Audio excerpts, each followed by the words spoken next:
काफी दिन हो गए हम आपके लिए गुड फिल्म मूवी देखकर नहीं आए, तो बस हमने सोचा कि इस बार तो आपके लिए ऐसी सुपर गुड फिल्म मूवी लेकर आ जाएं जिसमें एयरफोर्ट जो 2014 में रिलीज हुई थी। वीडियो को एंड तक देखिए और फुल मजा लीजिए। मूवी की शुरुआत में कहानी के हीरो जय को दिखाते हैं जो बहुत बड़े बिजनेसमैन का बेटा है, लेकिन वो उनके सहारे जीना नहीं चाहता और इंडिपेंडेंट रहना चाहता है। इस इरादे से वो घर छोड़ देता है, लेकिन बाहर आकर वो कोई ढंग का काम करेगा ये सोचकर अगर आप मूवी देख रहे हैं तो ये गलत है दोस्तों। ये रईस ज्यादा तो हॉर्स रेसिंग में पैसे खर्च कर रहा है और शायद इसने इसीलिए घर छोड़ दिया ताकि यहाँ पर मजे कर पाए, लेकिन वो हार जाता है। वो कई लोगों से उधार लेकर हॉर्स रेस में पैसे गवा देता है और जब कैसे भी करके सारे पैसे लौट जाते हैं तब उसकी अक्ल ठिकाने आती है और वो एक मेंटल हॉस्पिटल में सफाई कर्मचारी का काम करने लग जाता है। लेकिन एक दिन होता ये है, उसे शराब पीने का मन करता है और वो एक मस्त बार में जाता है, पर वहां पर उसको एक आदमी पकड़ लेता है और पूछता है कि यार मेरा उधार कब चुकाओगे। जे कहता है कि यार मैं जल्दी चुका दूंगा, प्लीज इस बार तो नहीं है मेरे पास। पर वो आदमी नहीं मानता दोस्तों और पर्स दिखाने को कहता है। जे अपना पर्स दिखाता है, ओहो इसमें तो चवन या ठंडी भी नहीं है। फिर वो आदमी उसे जे के मुंह पे दे मारता और कहता है 10 दिन का टाइम देता हूँ, अगर मेरे पैसे नहीं लौटाए तो तुम्हारी जान समझो इस दुनिया से गई। दरअसल दोस्तों जे ने इससे उधार लेकर हॉर्स रेसिंग में सारा पैसा उड़ा दिया था और उसने जो कुछ मैचेस जीते भी हॉर्स रेसिंग में, वहां से उसको उतने पैसे रिटर्न नहीं मिले जितने उसने गवा दिए थे। जे अब परेशान हो जाता है कि उसका उधार कैसे चुकाऊं क्या करूं। एंड यहाँ मेंटल हॉस्पिटल में उसके साथ जो काम करते हैं ना, जे उनसे भी पैसे मांगता है, लेकिन जय को जितने पैसे चाहिए वो उनकी कई महीनों की तनख्वाह होती है, वो तो भाई साफ मना कर देते हैं। अरे कौन देगा अपनी तनख्वाह।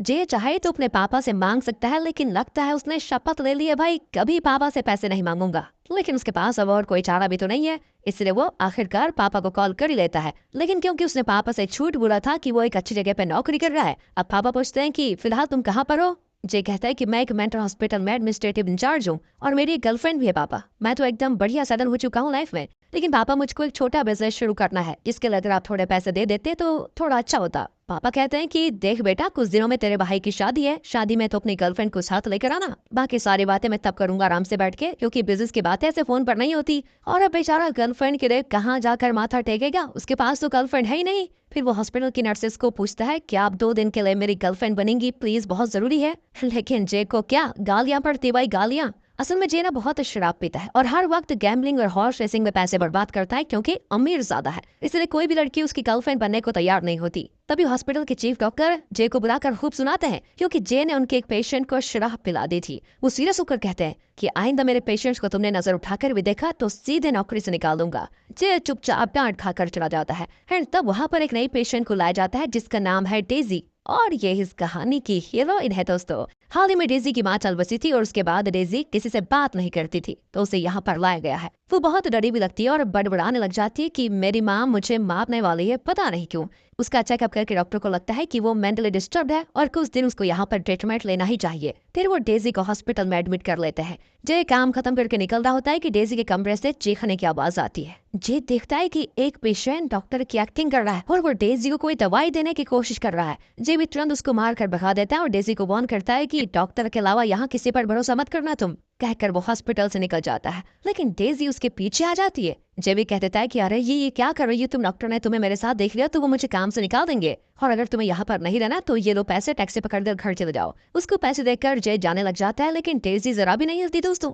जे कहता है कि अच्छा तुम ऐसे तो नहीं मानोगी तो चलो मेरे साथ ही चलो। ये कहकर वो डेजी को अपने साथ एक क्लब में लेकर जाता है। वहाँ डेजी को अकेले छोड़कर जे बार डांसर से अपनी गर्लफ्रेंड बनने के लिए रिक्वेस्ट करने लग जाता है। तब ये गार्ड आकर बताती है कि तुम्हारे साथ जो लड़की आई थी ना वो बाहर डांसर्स को परेशान कर रही है। हे भगवान ये कैसी आफत आते है मेरे साथ, सोचकर जे बाहर जाता है तो वहाँ डेजी सबके साथ हाथापाई भी उतर आई थी। बाउंसर्स जे और डेजी को क्लब से बाहर निकाल देते हैं। जे भी उसको ढांढता है कि यार क्या कर रही हो तुम, थोड़ी देर भी चैन से नहीं रहने दोगी क्या मुझे, तुम कहाँ से आई हो तुम और मेरे साथ चिपकी क्यों हुई हो, दूर रहो। एंड वो इस तरह अपनी बकवास कर ही रहा होता है कि ओह तभी उसको आइडिया आता है कि क्यों ना मैं इसको अपनी गर्लफ्रेंड बनाकर घर ले जाऊं। वो पूछता है क्या तुम मेरी गर्लफ्रेंड बनोगी सिर्फ 2 दिन के लिए प्लीज। डेजी भी मान जाती है। अगले दिन जे मस्त तैयार होकर उसको शहर लेकर जाता है जहाँ उसके भाई की शादी होने जा रही है। वो रास्ते में जा रहे होते हैं कि जे उसको समझाता है कि सुन मेरी बात ध्यान से सुन, मेरे परिवार के लोग कुछ भी पूछे जवाब मत देना, बाकी मैं संभालूंगा, तुम बस चुपचाप रहना। और ये जो तुम बच्चों जैसी हरकतें करती रहती हो ना वो बिल्कुल मत करना प्लीज, 2 दिन की बात है।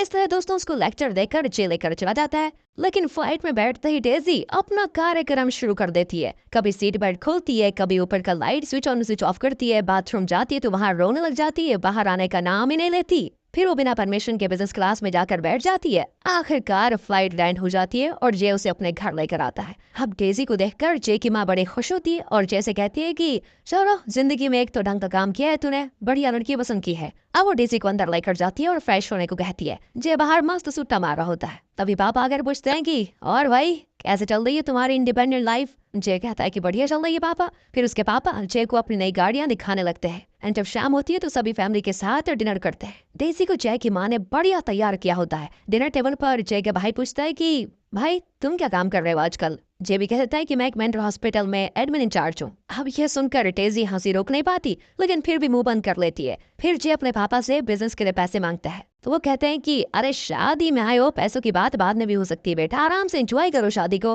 लेकिन डेजी जे को सपोर्ट करते हुए कहती है कि जे का बिजनेस आइडिया बहुत अच्छा है पापा जी, अगर आप सुनेंगे तो आप जरूर पैसे देंगे। अब ये सुनकर पापा को लगता है कि चलो आइडिया सुन लेते हैं। वो कन्विंस हो जाते हैं दोस्तों, लेकिन फिर भी वो कहते हैं कि चलो इसके बारे में हम शादी के बाद ही बात करेंगे। अब